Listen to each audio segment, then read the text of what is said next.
S6 TV Telugu స్వాగతం. వార్తల ముందుగా ముఖ్యాంశాలు. తిరుమలలో జరుగుతున్న నెయ్యి కల్తీపై ఆలయం ముందు ప్రమాణం చేసిన మాజీ టీటీడీ చైర్మన్ భూమన కరుణాకర్ రెడ్డి.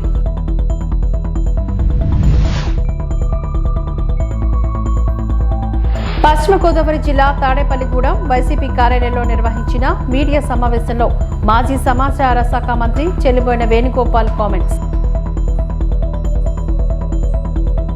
తిరుమలలో జరుగుతున్న నెయ్యి కల్తీపై ఆలయం ముందు ప్రమాణం చేసిన మాజీ టీటీడీ చైర్మన్ భూమన కరుణాకర్ రెడ్డి. నేను తప్పు చేసి ఉంటే, తిరుమల లడ్డూలో ఏమైనా కలిపి ఉంటే నేను నా కుటుంబం సర్వనాశనం అయిపోతాం. భూమన కరుణాకర్ రెడ్డి వ్యాఖ్యానించారు. పుష్కరిణిలో పవిత్ర స్నానం చేసి అఖిలాండ వద్ద కర్పూర నీరాజనం అందించిన భూమన కరుణాకర్ రెడ్డి.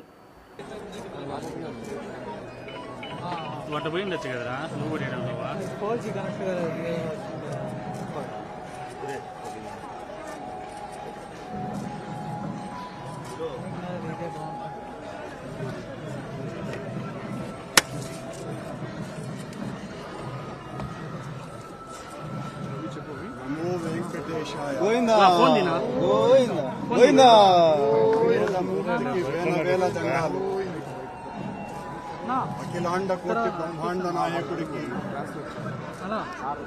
91 సంవత్సరాల టీటీడీ పాలక మండలి చరిత్రలో 3 సార్లు పాలక మండలి సభ్యునిగా, 2 సార్లు తిరుమల తిరుపతి దేవస్థాన అధ్యక్షుడిగా అవకాశం ఇచ్చిన మహామూర్తి శరణాగతి తండ్రి. గత కొద్ది రోజులుగా నా మనస్సు కలత చెందుతోంది. నిప్పుల కొలిమిలో నిలబడినట్టుగా ఉంది. సర్వ జగత్రక్షకుడైన ఈ క్షేత్రంలో క్షుద్ర రాజకీయ మాటలు మాట్లాడటం నిషిద్ధం, అపచారం.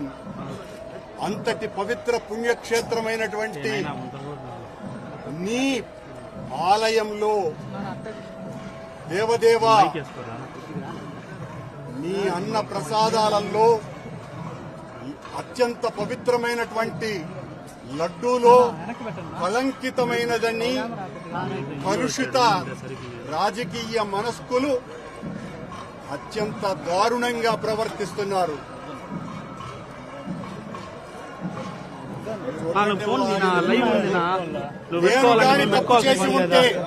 నేను తప్పు చేసి ఉంటే నేను నా కుటుంబము సర్వనాశనమైపోవాలని నేటిలో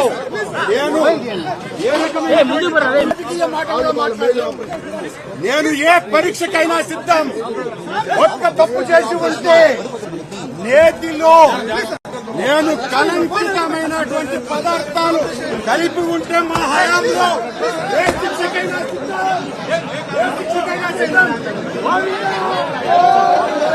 హైంద్రీనీవా కైగల్ ప్రాజెక్టులకు త్వరలో మహర్దశ. వచ్చే సీజన్ కల్లా హైంద్రీనీవా పనులు పూర్తవుతాయి. ఎమ్మెల్యే అమర్ ఆధ్వర్యంలో పెండింగ్ పనులను పరిశీలించిన ఇరిగేషన్ మంత్రి నిమ్మల రామానాయుడు. హంద్రీనీవా మరియు కైగల ఎత్తిపోతల ప్రాజెక్టులకు త్వరలో మహర్దశ రానున్నట్లుగా నీటిపారుదల శాఖ మంత్రి నిమ్మల రామానాయుడు పేర్కొన్నారు. పలమనేరు నియోజకవర్గం పెద్ద పంజాది మండలంలోని అప్పినపల్లి వద్ద కుప్పం బ్రాంచ్ కెనాల్ 2వ దశ పనులను స్థానిక శాసనసభ్యులు అమర్నాథ్ రెడ్డితో కలిసి సోమవారం ఆయన పరిశీలించారు. అదేవిధంగా బైరెడ్డిపల్లి మండలంలో కైగల్ ఎత్తిపోతల ప్రాజెక్టులను సందర్శించారు. అనంతరం నిర్వహించిన మీడియా సమావేశంలో ఆయన ప్రసంగించారు. జగన్ రెడ్డి 5 ఏళ్ల పాలనలో రాయలసీమకు తీవ్ర అన్యాయం జరిగిందని అన్నారు. దానికి ఉదాహరణే హైంద్రీనీవా. టీడీపీ ప్రభుత్వ హయాంలో హైంద్రీనీవా ప్రాజెక్టు 4,200 కోట్లను ఖర్చు పెడితే జగన్ రెడ్డి 5 ఏళ్లలో 500 కోట్లు మాత్రమే ఖర్చు పెట్టాడు అంటే ప్రజలు ఆలోచించాలి. గతంలోని చంద్రబాబు నాయుడు హైంద్రీనీవా ద్వారా 4 ఉమ్మడి జిల్లాల ప్రజలకు సాగు, త్రాగునీరు అందించాలనే లక్ష్యంతో 3,850 క్యూసెక్ల సామర్థ్యానికి కృషి చేస్తే గడిచిన 5 ఏళ్లలో కాల్వకు సంబంధించిన విస్తరణ మరియు లైనింగ్ పనులు చేయకపోవడంతో ఈరోజు పూర్తి స్థాయిలో హైంద్రీనీవాను వినియోగించలేకపోయాం. పొంగనూరు కుప్పం బ్రాంచ్ కెనాల్లోని చుక్క నీరు కూడా లేకపోవడానికి కారణం ఆ పాపం జగన్ రెడ్డి 5 ఏళ్ల పాలన పాపమే మనకు శాపంగా మారింది. పొంగనూరు అంటే రాష్ట్రంలో గుర్తుకొచ్చేది దోపిడీ, లూటి పెద్దరెడ్డి రామచంద్రరెడ్డినే. నేతిగుడ్లపల్లి, ఆవులపల్లి, ముదివేడు రిజర్వాయర్లకు కనీసం క్లియరెన్స్ సర్టిఫికెట్లు అనుమతులు కూడా లేకుండా దోపిడీ లూటీ నిమిత్తం ప్రారంభించారు. అందుకే నేడు చంద్రబాబు నాయుడు స్పష్టంగా ఇరిగేషన్కు సంబంధించి రాయలసీమకు అత్యంత ప్రాధాన్యతనివ్వాలని ఆదేశాలతో తెలుగు గంగ, హైంద్రీనీవా, గాలేరు, నగరిపండను పర్యవేక్షించారు. పొంగనూరు కెనాల్లో పూర్తిగా నీరు ప్రవహించేలా మరియు కుప్పం కెనాల్లో లైనింగ్ పనులు చాలా అవసరం. ఆ పనులను కూడా ప్రారంభించేలా చర్యలు తీసుకుంటామని ఆయన అన్నారు. ఈ కార్యక్రమంలో పెద పంజాని, బైరెడ్డిపల్లి, కోట మండల తెలుగుదేశం పార్టీ నాయకులు, రైతులు, పలు శాఖల అధికారులు ఈ కార్యక్రమంలో పాల్గొన్నారు.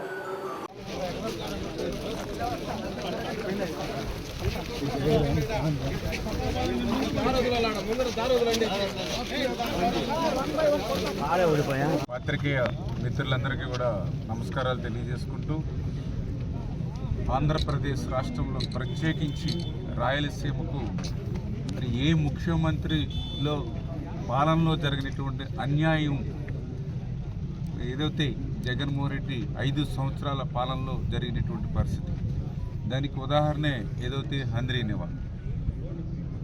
తెలుగుదేశం ప్రభుత్వ హయాంలో హంద్రీనివాకి మరి 4,200 కోట్ల రూపాయలు మరి ఖర్చు పెడితే, జగన్మోహన్ రెడ్డి గత 5 సంవత్సరాల పాలనలో 500 కోట్ల రూపాయలు ఖర్చు పెట్టాడని అంటే మరి ఏ రకంగా రాయలసీమ బిడ్డ అని చెప్పుకుంటూ రాయలసీమ ప్రజల్ని ఏ రకంగా మోసం దాగా చేశాడో ఈ హంద్రీనివా ఒక ఉదాహరణ. గతంలో చంద్రబాబు నాయుడు గారు ఏదైతే ఇక హంద్రీనివా ద్వారా ఈ యొక్క 4 జిల్లాల ఉమ్మడి ప్రజలు ఎవరైతే ఉన్నారో వాళ్ళందరికీ కూడా త్రాగునీరు అందించాలనే ఉద్దేశంతో మరి ఆయన 3,850 క్యూసెక్కుల సామర్థ్యానికి మరి పెంచి హంద్రీనివా ఏర్పాటు ఉన్నప్పటికీ కూడా గత 5 సంవత్సరాల జగన్మోహన్ రెడ్డి పాలనలో ఆ హంద్రీనివాకు సంబంధించినటువంటి కాలువ సంబంధించినటువంటి విస్తరణ పనులు కానీ లైనింగ్ కానీ చేయకపోవడంతో ఈరోజు పూర్తి స్థాయిలో హంద్రీనివాను ఉపయోగించుకోలేక ఈరోజు మనం చూసాం ప్రత్యక్షంగా. ఏదైతే ఇప్పుడు పొంగనూరు బ్రాంచ్ కెనాల్ కానీ ఏదైతే ఇటు కుప్పం బ్రాంచ్ కెనాల్ కానీ చూస్తున్నాం, చొక్క నీరు కూడా ఈ కెనాల్లో లేదు అని అంటే దీని పాపం జగన్మోహన్ రెడ్డి 5 సంవత్సరాల పాలన పాపమే ఈవేళ మనకి శాపంగా మారినటువంటి పరిస్థితి. ఏదైతే ఇక్కడే మనం చూసాం, ఏదైతే పొంగనూరు అంటే మరి ఆంధ్రప్రదేశ్ రాష్ట్రంలో వెంటనే గుర్తుకొచ్చేది మరి ఏదైతే దోపిడీ లూటి పెద్దిరెడ్డి రామచంద్రారెడ్డి. అంటే నాకు అనిపిస్తూ ఉంది ఆయన ఏదైతే దోపిడీ మీద లూటీ మీద పెట్టినటువంటి దృష్టి ఈ యొక్క పొంగనూరు కెనాల్ మీద పెట్టి. హంద్రీనీవా ప్రాజెక్టులో భాగంగా తంబలపల్లి నియోజకవర్గం దమ్మనబావి దగ్గర పొంగనూరు బ్రాంచ్ కెనాల్, మదనపల్లి దగ్గర చిప్పెల్లి సమ్మర్ స్టోరేజ్ ట్యాంక్ను పరిశీలించిన మంత్రి నిమ్మల రామానాయుడు. మంత్రితో పాటు పనులు పరిశీలించిన మదనపల్లి ఎమ్మెల్యే ఎం షాజహాన్ పాషా, తంబలపల్లి నియోజకవర్గ టీడీపీ ఇన్ఛార్జ్ జయచంద్రారెడ్డి, తెలుగు యువత రాష్ట్ర అధ్యక్షుడు శ్రీరామ్, చిన్నబాబు, ఇరిగేషన్ అధికారులు తదితరులు పాల్గొన్నారు. అందుకే ఈరోజు మళ్ళీ చంద్రబాబు నాయుడు గారు ఏదైతే గత 5 సంవత్సరాల జగన్మోహన్ రెడ్డి తప్పిదాల వల్ల ఏదైతే రాయలసీమ నష్టపోతూ ఉందో, అందులో ప్రత్యేకించి హంద్రీనివా ఏదైతే వెనకబడిపోయిందో దాన్ని మళ్ళీ పరిశీలన చేసి ఒక సమర్థవంతంగా మళ్ళీ సీజన్ కూడా నష్టపోకుండా వెనువెంటనే మరి ఆ చర్యలు తీసుకోవాలని ఒక ప్రణాళికాబద్ధంగా పూర్తి చేయాలనేటువంటి ఆయన ఇచ్చినటువంటి ఆదేశాల ప్రకారమే మరి గత 2 రోజుల నుంచి కూడా ఈ యొక్క హంద్రీనివా కాలం మీద మరి ఎప్పటికప్పుడు ప్రతి కాన్స్టిట్యున్సీ అక్కడ ఉన్నటువంటి శాసనసభ్యులతోటి ప్రజాప్రతినిధులతోటి మానిటరింగ్ చేసుకుంటూ ముందుకెళ్తూ ఉన్నాం. మరి ఈరోజు కూడా మదనపల్లి నియోజకవర్గం వచ్చినప్పుడు ఏదైతే పాషా గారు శాసనసభ్యులు కానీ మరి అదేవిధంగా మా తెలుగు యువత నాయకులు కానీ అదేవిధంగా ఇక్కడ ఉన్నటువంటి వారందరూ కూడా మరి ఇక్కడ ఉన్నటువంటి సమస్యలు కూడా చెప్పడం జరుగుతుంది. అందులో పర్టికులర్గా ఇప్పుడే మనం చూస్తున్నాం ఏదైతే మరి చిప్లీ ఏదైతే రిజర్వాయర్, మరి ఏదైతే ఇక్కడ ఎస్ఎస్ ట్యాంక్, ఏదైతే పర్టికులర్గా ఈ యొక్క డ్రింకింగ్ వాటర్ పర్పస్ ఏదైతే మదనపల్లికి సంబంధించి 2 ఎస్ఎస్ ట్యాంకుల్ని ఆ రోజు తెలుగుదేశం ప్రభుత్వం హయాంలో వీటిని నిర్మాణాన్ని ప్రారంభించి 90 నుంచి 95% ఏదైతే ఈ చిప్లీ కానీ గుంటువారిపల్లి కానీ 2 ఎస్ఎస్ ట్యాంకుల్ని కూడా 90 నుంచి 95% ఆ రోజు చంద్రబాబు నాయుడు గారు 2019కి ముందు పూర్తి చేస్తే ఈ జగన్ ప్రభుత్వం 5 సంవత్సరాల్లో మిగిలినటువంటి 5-10% కూడా పూర్తి చేయలేదు అని అంటే రాయలసీమ ప్రజల త్రాగునీరు తీర్చడంలో ఎంత నిర్లక్ష్యంగా ఉంది, ఎంత నిర్లిప్తతో ఉంది, రాయలసీమకు ఎంత ద్రోహం చేస్తుందనే దానికి ఇప్పుడు మనం నించున్నటువంటి మాట్లాడుతున్నటువంటి ఈ చిప్లీ ఎస్ఎస్ ట్యాంక్ రిజర్వాయరే ఒక ఉదాహరణ. ఓకే, వీళ్ళు పనులు 5% పని శాతం ఆ మిగిలిన బ్యాలెన్స్ పనులు పూర్తి చేయలేకపోయారు. మళ్ళీ దీన్ని కూడా విధ్వంసం. 5 సంవత్సరాల్లో వీళ్ళు ఏం చేశారా అనేది ఇప్పుడే మనం చూస్తున్నాం. ఎక్కడికక్కడ విచ్చలవిడిగా ఏదైతే ఈ యొక్క చిప్లీకి సంబంధించినటువంటి ఏదైతే ఇక రిజర్వాయర్లు చూస్తే ఇష్టానుసారంగా ఇసుకను మాత్రం దోపిడీ చేసేసారు. ఏదైతే ఇక్కడే బెంగళూరు అతి దగ్గరగా ఉండడం, బెంగళూరులో ఇసుక బాగా అధిక ధర దాని ఉండడంతో ఏదైతే ఈ యొక్క చిప్లీ రిజర్వాయర్ని 5-10% పూర్తి చేయలేదు. కానీ ఇష్టానుసారంగా ఇప్పుడే మనం చూసాం ఎంత అగాధాల మాదిరిగా ఇసుకను లూటీ చేసేశారు. దీనివల్ల మళ్ళీ రేపు భవిష్యత్తులో మరి కొద్దిపాటి రిజర్వాయర్లు వర్షం నింపుకున్నా అనీవెన్గా ఉండడంతో ప్రాణాలకు ఎవరైనా ప్రమాదం ఏర్పడుతుంది. పశ్చిమ గోదావరి జిల్లా తాడేపల్లిగూడెం వైసీపీ కార్యాలయంలో మాజీ పౌర సరఫరాల శాఖ మంత్రి కారుమూరి నాగేశ్వరరావు కామెంట్స్ చేశారు. చంద్రబాబు 100 రోజుల కూటమి పాలన వంచన, నయవంచన, అరిష్టంతో నడిచింది. కోట్లాది మంది భక్తుల మనోభావాలు దెబ్బతీసే విధంగా చంద్రబాబు తిరుపతి లడ్డూలో కల్తీ జరిగిందని చెప్పడం దారుణమని అన్నారు. పూర్తి తనిఖీలు అనంతరం తర్వాత మాత్రమే ప్రతి వస్తువు వినియోగించడం జరుగుతుందని హితవు పలికారు. 2 నెలల తర్వాత యానిమల్ ఫ్యాట్స్ ఉన్నాయని చెప్పడం దారుణమని అన్నారు. చంద్రబాబు రాజకీయం కోసం ఆ దేవుని వాడుకోవడం బాధాకరమని అన్నారు. ఒక తప్పును కప్పిపుచ్చుకునేందుకే ఇటువంటి అబద్ధాలు చెబుతున్నారని, ఆ వెంకటేశ్వర స్వామి మిమ్మల్ని క్షమించడని అన్నారు. రాష్ట్ర ప్రతిష్టను దిగజార్చే విధంగా చంద్రబాబు వ్యాఖ్యలు చేయడం సహించరాని నేరమని అన్నారు. క్యాంపులు పెట్టలేము కాబట్టి గేట్లు ఎత్తేసాం, మునిగిపోతుందని తెలిసినా కూడా మేము చెప్పలేదని చెప్పారంటే దీని మీద తీవ్రమైన చర్య తీసుకోవాలి. ఎందుకంటే దగ్గర 60-70 మంది ఇంకా పైనే చాలామంది చనిపోవటం జరిగింది. దీనంతటికీ కూడా కారణం అతనే బాధ్యుడు. ఇవన్నీ కూడా కప్పిపుచ్చుకోవటానికి, ఈ పరిపాలన అస్తవ్యస్తంగా జరగటానికి, మరి ఈ రకంగా చేతులు కాళ్ళు నరికేసి మనుషులు చంపటం, ఇవన్నీ కప్పిపుచ్చే కార్యక్రమంలో లడ్డు, తిరుపతి లడ్డూని మన దైవంగా భావించే ప్రతి కుల దైవంగా, ఇంటి దైవంగా భారతదేశమే కాకుండా ప్రపంచ దేశాలు కూడా వెంకటేశ్వర స్వామిని మనసారా కొలిసే కార్యక్రమంలో ప్రతి ఒక్కళ్ళు కూడా ముందుంటారు.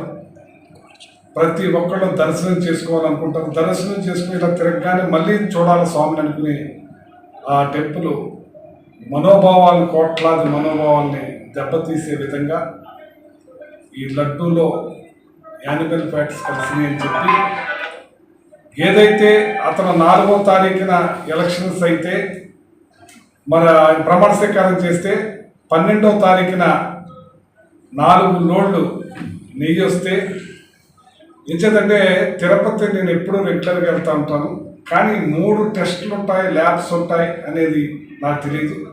ఆ ల్యాబ్స్ను కూడా గవర్నమెంట్ జగన్ గారు వచ్చిన తర్వాత ప్రక్షాళన చేసి దాన్ని బాగు చేసి మంచి టెక్నీషియన్స్ కూడా ఢిల్లీ నుంచి తీసుకొచ్చి అక్కడ పెట్టడం జరిగింది.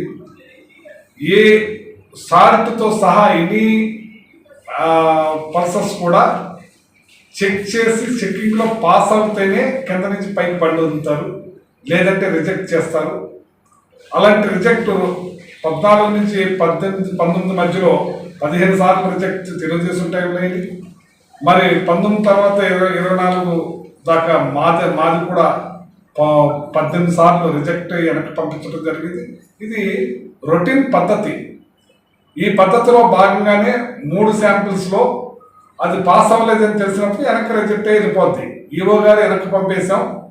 దాంట్లో మేము ఇంకోటి గుజరాత్కి పంపించి తెప్పించి, గుజరాత్ కూడా ప్రైవేట్ ల్యాబ్ అది. యాక్చువల్గా తిరుపతికి సంబంధించింది ఈ 3 ల్యాబ్లు. పశ్చిమ గోదావరి జిల్లా తాడేపల్లిగూడెం వైసీపీ కార్యాలయంలో నిర్వహించిన మీడియా సమావేశంలో మాజీ సమాచార శాఖ మంత్రి చెల్లిపోయిన వేణుగోపాల్ కామెంట్స్ చేశారు. ముఖ్యమంత్రి స్థాయి వ్యక్తి ఒక అబద్ధాన్ని ప్రచారం చేయడం దారుణమని అన్నారు. ప్రతిపక్ష నేత మీద నెట్టేస్తే చంద్రబాబు పాపం గడుపుతున్నారు. తిరుపతి లడ్డు అంశంపై విచారణ చేయమని జగన్మోహన్ రెడ్డి ప్రధానికి లేఖ రాస్తే చంద్రబాబు కాళ్లు తొక్కేసుకుంటున్నారని, సిట్ వేసి ఐజీ స్థాయి అధికారిని నియమిస్తామని చెబుతూ మేనేజ్ చేసుకునేందుకు చంద్రబాబు చూస్తున్నాడని అన్నారు. చంద్రబాబు నాయుడు ఒక కల్తీ నాయకుడని, అధికారం కోసం ఎంత అరాచకాన్ని అయినా సృష్టించే నాయకుడు ఎవరైనా ఉన్నారు అంటే అది చంద్రబాబు మాత్రమేనని అన్నారు. ఇది మంచి ప్రభుత్వం కాదు, ఇది ముంచిన ప్రభుత్వం అని ప్రజలు అనుకుంటున్నారని అన్నారు. మీరు వెంటనే ఆ వెంకటేశ్వర స్వామికి వెంటనే క్షమాపణలు చెప్పండి, ప్రజల మనోభావాలు దెబ్బతీసే విధంగా మీరంతా ప్రవర్తన చేయడం సరికాదని అన్నారు. సిబిఐ విచారణ చేయమని మేము డిమాండ్ చేస్తున్నాం. దీని మీద పూర్తి స్థాయిలో రిపోర్టు ప్రజలకు చూపించాల్సిన అవసరం ఎంతైనా ఉందని అన్నారు. తప్పు చేయలేదు కాబట్టి జగన్మోహన్ రెడ్డి ధైర్యంగా ప్రధాని మోదీకి లేఖ రాశారని అన్నారు. టీటీడీ ఈవోని నియమించడం తప్ప మాకేం సంబంధం లేదని నారా లోకేష్ చెప్తున్నారని అన్నారు. చంద్రబాబు నాయుడు కళ్ళు తాగిన కోతిలాగా గగ్గోలు పెడతా ఉన్నాడు. ఎందుచేత తన మండారం ఎక్కడ బయటపడిపోతుంది, దానికి సిట్ వేస్తాడట. ఐజీ స్థాయి అధికారిని ఆ సిట్కి నియమిస్తాడట. అంటే మేనేజ్ చేసుకోవాలనేటువంటి ఆలోచన మొదలైపోయింది. తప్పు చేశాడు, చెప్పింది అబద్ధమని ప్రజలు కూడా గ్రహించారు. దాని మీద తగిన విచారణ చేయండి. ప్రధానమంత్రి గారికి, హోంమంత్రి గారికి, సుప్రీంకోర్టు చీఫ్ జస్టిస్ గారికి, ఈ రాష్ట్రంలో ప్రతిపక్షంలో ఉన్నటువంటి మాజీ ముఖ్యమంత్రి జగన్మోహన్ రెడ్డి గారు ఉత్తరం రాస్తే హైకంపీరుడైనటువంటి చంద్రబాబు నాయుడు గారు గంటకో స్టేట్మెంట్, కోటకో స్టేట్మెంట్, వాస్తవానికి ఎక్కడా దగ్గర లేనటువంటి మాటలు. ఈవో ఒక స్టేట్మెంట్ ఇస్తాడు, మళ్ళీ దాన్ని కాంట్రాడిక్ట్ చేస్తూ తినొక స్టేట్మెంట్ ఇస్తాడు. ఇచ్చిన తర్వాత మళ్ళీ ఈవో గారు స్టేట్మెంట్ మార్చుతాడు.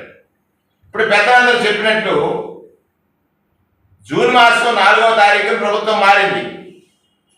ఏఆర్ డైరీ మీరే చెప్తున్నారు, ఏఆర్ డైరీ నుంచి జూన్ 12వ తారీఖున 4 ట్యాంకర్లు నెయ్యి వచ్చిందని.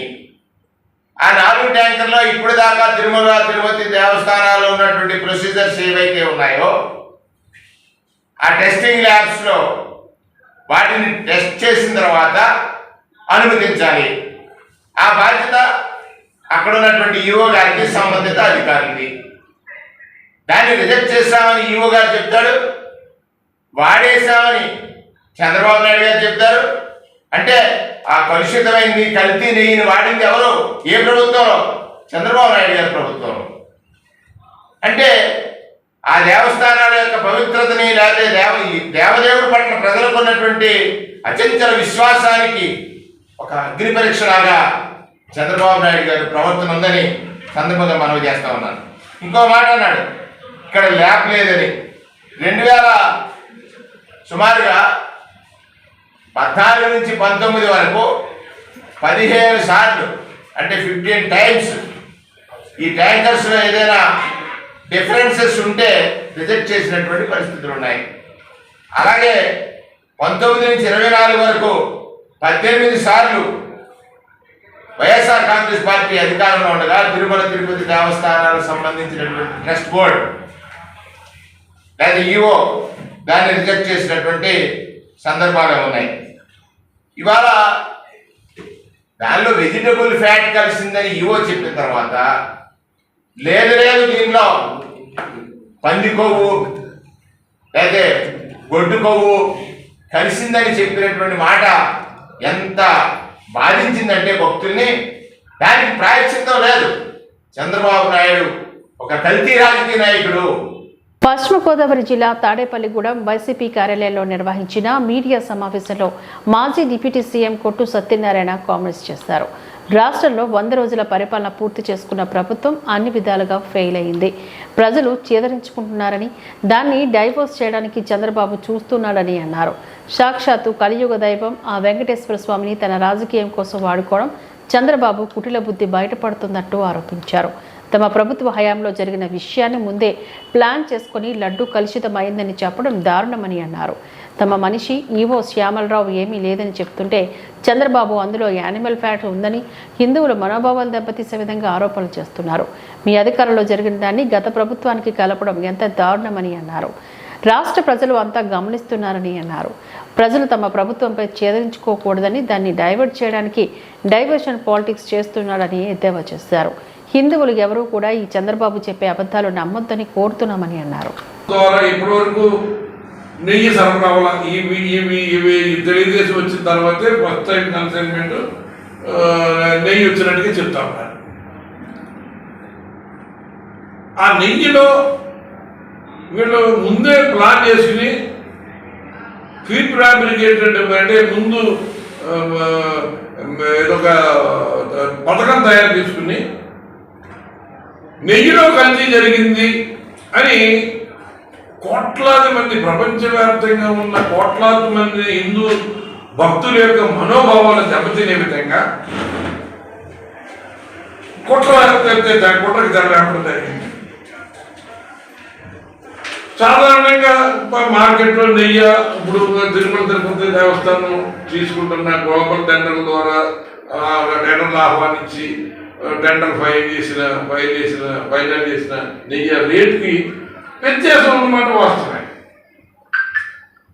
ఇవాళ ఆ వ్యత్యాసాన్ని ఈయన సొంతంగా డైరీ ఉండి ఎంత తప్పుగా ఎలా ఇచ్చేస్తాననుకున్నాడో ఏంటన్నది దీన్ని ఒక రాజకీయ అంశంగా ఉపయోగించుకోవడం కోసం తన ఇష్టం వచ్చినట్టుగా, ఎందుకంటే జూలై 17వ తారీఖున ఏఆర్ డైరీకి సంబంధించిన నెయ్యి వచ్చినప్పుడు దాంట్లో శాంపుల్స్ తీసి ఆ దేవస్థానం అధీనంలో ఉన్న టెస్టింగ్కి సంబంధించిన అధికారులు 3 శాంపుల్ తీస్తే దాంట్లో తేడా వస్తుందని చెప్పినప్పుడు అది ఎన్డీడీబీకి కూడా శాంపుల్ టెస్టింగ్ పంపించడం జరిగింది. ఆ టెస్టింగ్ రిపోర్టు జూలై 22వ తారీఖు వచ్చాయి. శ్రీ తిరుపతమ్మ అమ్మవారి దేవాలయంలో లడ్డూ తయారీలో కల్తీ ముడి సరుకు ఉన్నట్లు గుర్తించిన ఎమ్మెల్యే తిరుమల శ్రీ వెంకటేశ్వర స్వామి వారి లడ్డూ ప్రసాదంలో కల్తీ నెయ్యి వినియోగం కలకలం రేపడంతో ప్రభుత్వం రాష్ట్రంలో ప్రముఖ దేవాలయాల ప్రసాదాల తయారీపై దృష్టి సారించింది. ఈ క్రమంలో శ్రీ తిరుపతమ్మ అమ్మవారి లడ్డూ తయారీకి వినియోగించే పదార్థాలు ఈరోజు స్థానిక ఎమ్మెల్యే పరిశీలించారు. నెయ్యి, జీడిపప్పు, శనగపిండి నాసిరకం ఉన్నట్లు తెలపడంతో కలకలం రేపుతోంది. మిగిలిన సరుకులు నాణ్యత నిర్ధారణ చేయాలని ఎమ్మెల్యే అధికారులను ఆదేశించారు. గత ప్రభుత్వం అధికారంలో తమకు నచ్చిన వారికి కాంట్రాక్టులు కట్టబెట్టింది. గుత్తేదారులు నాసిరకం నెయ్యి సరఫరా చేసినా కానీ పట్టించుకొని అధికారులు. తిరుమల ఘటన బయటపడిన తర్వాత జగ్గయ్యపేట ఎమ్మెల్యే శ్రీరామ్ రాజగోపాల్ తాతయ్య ఈరోజు తనిఖీలు చేపట్టారు. నెయ్యి, జీడిపప్పు, శనగపిండి నాసిరకంగా ఉన్నట్లు గుర్తించారు. అమ్మవారి దేవాలయానికి వచ్చే భక్తుల్లో గందరగోళం మొదలైంది. పెనుగంచిప్రోలు శ్రీ తిరుపతమ్మ అమ్మవారి దేవాలయంతో పాటు తిరుమలగిరి, వేదాద్రి, కోటిలింగాలు, శ్రీ భవానీ ముక్తేశ్వర స్వామివారి దేవాలయం, అంబారుపేట శ్రీ సత్తమ్మ అమ్మవారి దేవాలయంలో లడ్డూలు కూడా పరిశీలన చేయాలని భక్తులు కోరుతున్నారు. దేవాలయాల్లో కూడా ఫ్యాన్లు లేక, మంచినీరు లేక చాలా మంది భక్తులు ఇబ్బంది పడుతున్నారని భక్తులు ఆరోపించారు.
ముఖ్యమంత్రి సహాయ నిధికి 50 లక్షల విరాళం అందజేసిన సినీ నటుడు మహేష్ బాబు దంపతులు.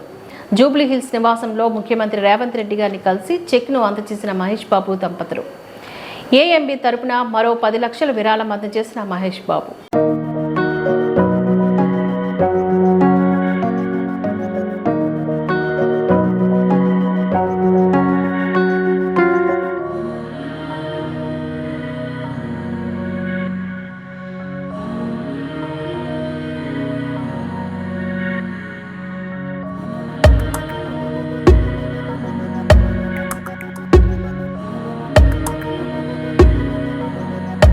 ఏఎన్ఎం టు జిఎన్ఎంకు సంబంధించి జీవో నంబర్ 115 వెంటనే అమలు చేయాలని హెచ్ఏఎంసీ హంస health and medical services association జిల్లా ప్రధాన కార్యదర్శి రోహిణి డిమాండ్ చేశారు. సోమవారం డిఎంహెచ్ఓ కార్యాలయం నుంచి ఆమె ఈ సందర్భంగా మాట్లాడుతూ ఉమ్మడి జిల్లా వ్యాప్తంగా ఉన్న 196 మంది ANM to GNM intensify training పూర్తి చేసుకున్నామని నేడే రిలీవ్ అవ్వడం జరిగిందని చెప్పారు. ఈ నేపథ్యంలో జిఎన్ఎం క్యాడర్గా తమకు పోస్టింగ్ను ఈ నెల చివరి తేదీ లేదా వచ్చే నెల 1వ తేదీలోపు కల్పించాలని అన్నారు. జిఎన్ఎంకు కావాల్సిన అన్ని ట్రైనింగ్లు తాము ప్రభుత్వ నిబంధనల మేరకు నిర్వహించడం జరిగిందని అన్నారు.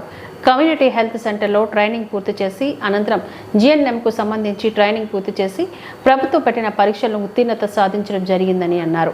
ఈ నేపథ్యంలో అర్హత కలిగిన తమకు జిఎన్ఎంలుగా తమ క్యాడర్ను పెంచి ఖాళీ ఉన్న స్థలాల్లో సీనియారిటీ ప్రకారం వెంటనే తమ మాతృస్థలంలో పోస్టింగ్ కేటాయించాలని డిమాండ్ చేశారు.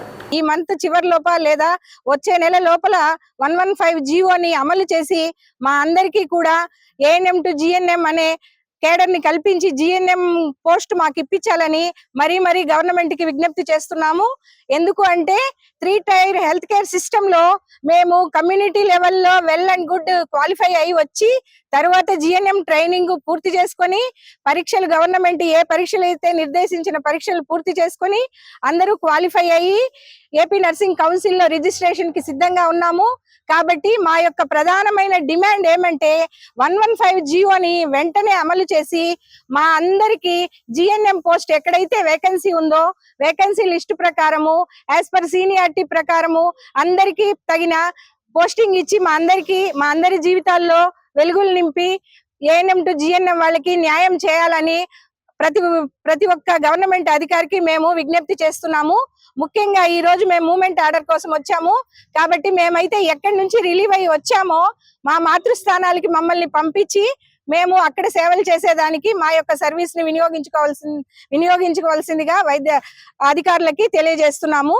ముఖ్యంగా ఈ ఏఎన్ఎం టు జిఎన్ఎం ట్రైనింగ్ లో మేము ఎన్నో కష్ట నష్టాలకు ఓర్చి చాలా సుదూర ప్రాంతాల నుంచి వచ్చి పరీక్షలు రాసి ఇంత వయసులో కూడా వయసు భారాన్ని మేము లెక్క చేయకుండా గవర్నమెంట్ ఒక అవకాశం ఇచ్చింది మాకు. ఏఎన్ఎం టు జిఎన్ఎం అంటే ప్రమోషన్ ఛానల్ ద్వారా మేము మా ఉన్న స్థితి నుంచి ఉన్నత స్థితికి వెళ్తాము అనే ఉద్దేశంలో ప్రతి ఒక్కరూ ఎంతో ఆశతో ఈ 2.5 సంవత్సరము మాకు మామూలుగా అయితే 1/3/24కే ట్రైనింగ్ కంప్లీట్ అయిపోయింది. కానీ గడిచిన 6 నెలలుగా మేము జిఎన్ఎం ఎక్కడైతే మాకు క్లినికల్స్ ఇచ్చారో ఆ హాస్పిటల్లో వేరియస్ హాస్పిటల్స్ లో మేము మా సర్వీస్ ని అందించాము. ఈ వార్తలు ఇంతటితో సమాప్తం. నమస్కారం.